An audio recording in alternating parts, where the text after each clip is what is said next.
कूर्म अवतार को भगवान विष्णु का दूसरा अवतार माना जाता है। इस अवतार का उल्लेख सनातन धर्म के कई ग्रंथों में मिलता है। ज्यादातर ग्रंथों में कहा गया है कि जब समुद्र मंथन हो रहा था तब भगवान विष्णु ने कछुए का रूप लेकर अपनी पीठ पर मंदराचल पर्वत को संभाला था। इस अवतार के लिए ज्यादातर ग्रंथों में माना जाता है कि कूर्म से मानव जीवन की शुरुआत हुई है। समुद्र मंथन के लिए लिया था भगवान विष्णु ने कूर्म का अवतार।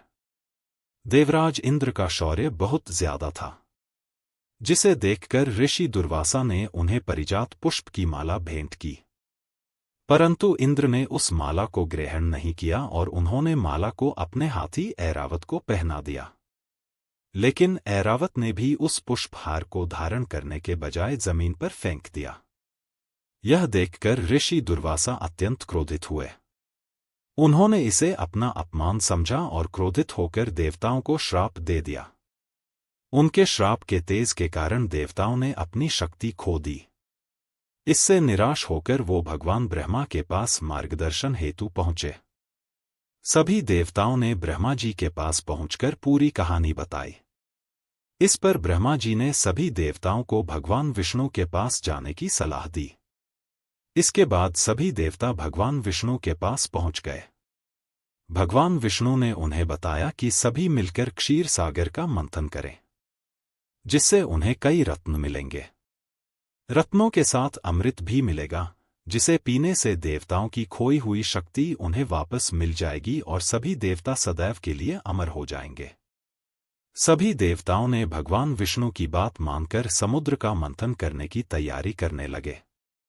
तभी उन्हें एहसास हुआ कि समुद्र मंथन वो अकेले नहीं कर सकते हैं, इसलिए इस कार्य में राक्षसों का सहारा लेना भी जरूरी था।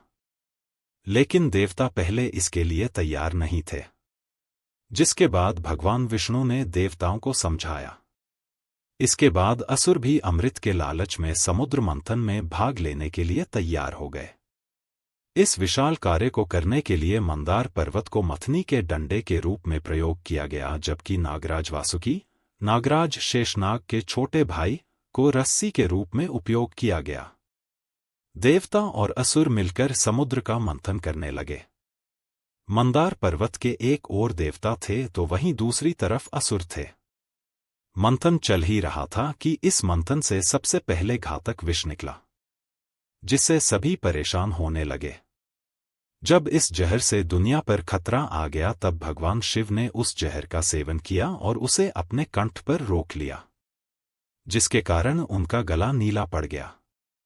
इसलिए उन्हें नीलकंठ कहा गया। समुद्र का मंथन करते करते मंदार पर्वत डूबने लगा।